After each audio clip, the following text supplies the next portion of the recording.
Assalamu alaikum wa rahmatullahi wa barakatuhu, and welcome back to our Ramadan series, Miracles from the Qur'an. Today we're talking about one of my absolute favorite stories in the Qur'an, and one of my favorite prophets, Prophet Musa alayhi salam. Now the story of Prophet Musa alayhi salam is found throughout the Qur'an in many different places. Actually, his story is the story that shows up the most in the Qur'an. There's so many lessons that we can take from it. But we're going to actually look all the way back to the time where he was a baby. So Prophet Musa alayhi salam was born in the land of Egypt during a time when a terrible king was in power.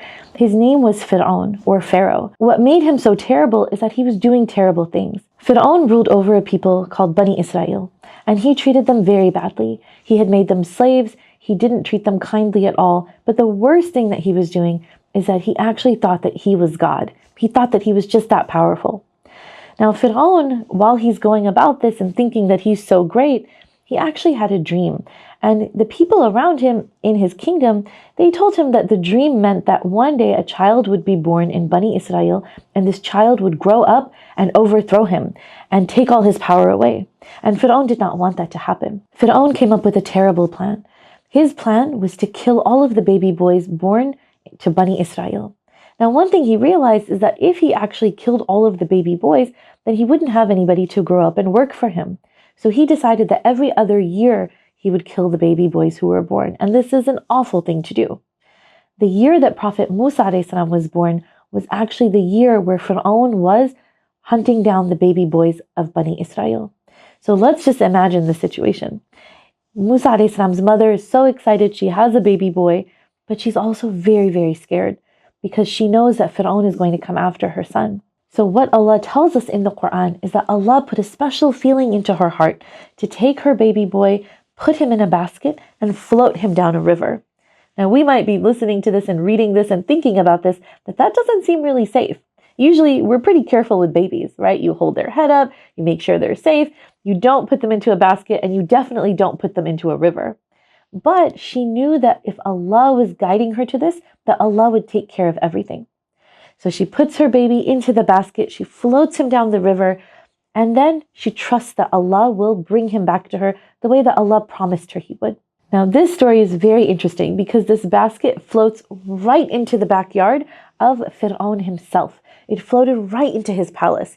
And we're thinking, oh no, this story is getting worse, right? Fir'aun is the one trying to harm Prophet Musa alayhi salam, and now Prophet Musa alayhi salam is in his own backyard. But one of the things we have to remember is that nothing happens randomly. Everything is part of Allah's plan. And Allah had a very special plan for Prophet Musa alayhi salam. Because the person who found him was not Fir'aun, actually. It was Fir'aun's wife, Queen Asiya. She found him. And when she opened this basket and she saw this cute little baby looking at her, she immediately loved him and said, I'm going to take care of this baby. And in this way, Prophet Musa alayhi salam actually ended up growing up in the home of Fir'aun, and Fir'aun couldn't do anything to him.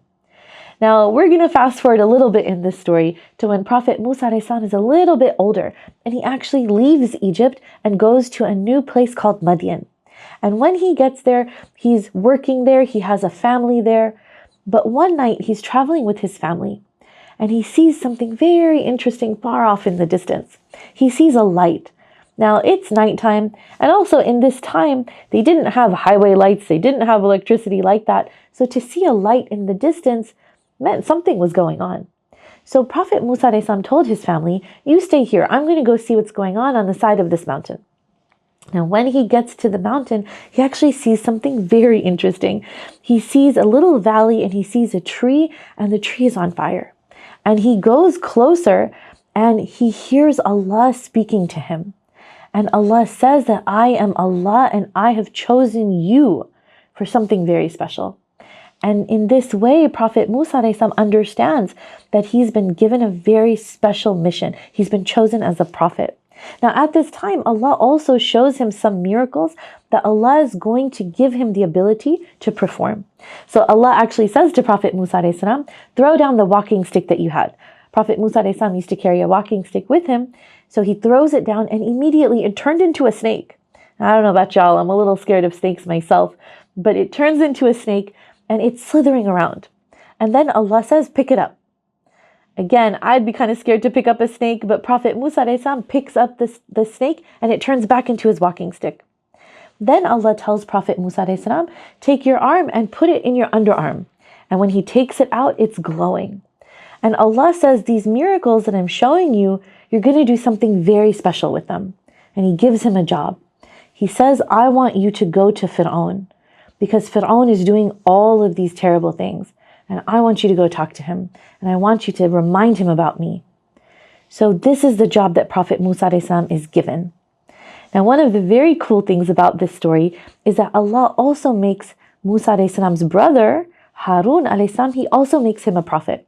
So it's these two brothers who are now prophets, and they're going together to talk to Fir'aun.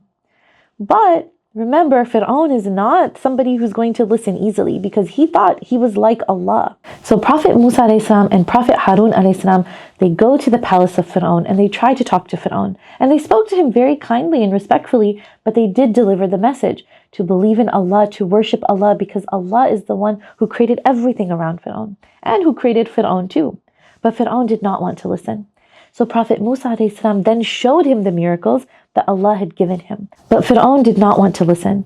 He was so arrogant, and he actually became even more cruel and challenged Prophet Musa alayhi salam to come up against all of his magicians and basically see who would win, either the miracles of Prophet Musa alayhi salam or the magic tricks of his magicians.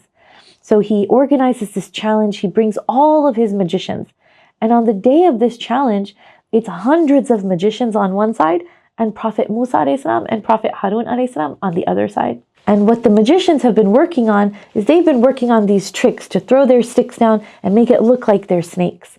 Now we know that what Prophet Musa alayhi salam was bringing was actually a miracle from Allah.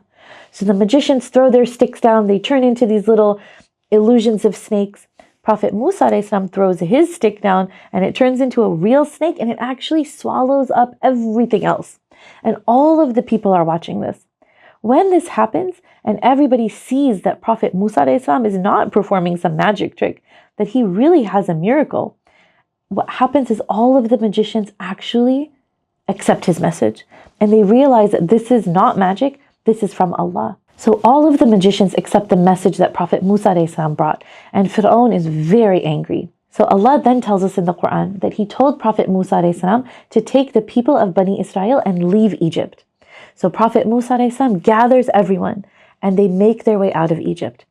But who is still following them? Fir'aun. He decides, I'm not going to let these people get away. So he starts to chase these people with his army. And the people of Prophet Musa alayhi salam, they actually end up at the edge of the ocean with a huge ocean in front of them. And they realize that they're trapped in that moment because the ocean is on one side and the army of Fir'aun is coming from the other. And the people start to get very nervous and very afraid. They actually say, oh no, we're done for. What's going to happen? And this is probably one of my favoriteest ayahs in the Qur'an, where Prophet Musa alayhi salam says to them, don't worry, we're not doomed. We're not done for. Allah is going to guide me. Allah is here with me, and Allah is here with us. And that reminder is so powerful that even when we feel stuck, even when we feel like we don't know what's going to happen, Allah is still with us and He'll open a way out for us. And that's exactly what Allah does here. Allah tells Prophet Musa alayhi salam to walk into the water and hit the water with his walking stick. Now we might think, well, what is that going to do? Right? If you've ever been in an ocean and you just hit the water, you just get wet. Right? So we might think, well, what is this really going to do? But again, Allah can do anything, and Allah can make things that seem impossible or seem ordinary into things that are extraordinary. So Prophet Musa alayhi salam, he strikes the sea, he hits the sea, and all of a sudden, the sea starts to split. Literally starts to split. And there's a walkway on the ocean floor that starts to become clear. And the water is rising. It's almost like two huge mountains of water on each side. Now this is something I'll just tell y'all, I really want to see this on my Jannah big screen TV. I want a TV in Jannah so I can see all of the stories of the prophets. This is one that I want to see happening because this is so cool. So the sea starts to split, huge mountains of water. There's a walkway right through. And the people of Bani Israel, they start going through with Prophet Musa alayhi salam. Now, one thing that we learn in the Qur'an is that as they make their way through, Fir'aun also starts to follow them down this path. But Allah tells us that He's always on the side of the believers and He always rescues the believers. So as soon as the people of Bani Israel make their way through and they get to the other side, Allah actually causes the water to come back down, and Fir'aun and his army were destroyed. And Allah says that this is how He rescued Prophet Musa a.s. and his people. Now, this is one of my favorite stories because, again, we see a miracle from Allah, and we also see this reminder that sometimes we may not know what to do in a situation. We may feel like a problem has no solution, but that's not true. We might not know the solution, but Allah can create the solution for us. So in these nights of Ramadan, especially as we head to the end of the month, I want everybody to think about the du'as that they're making and make them confidently, knowing that Allah can and will make things possible for you. We'll call it a day here, and I'll see you all soon, inshallah. Assalamu alaikum.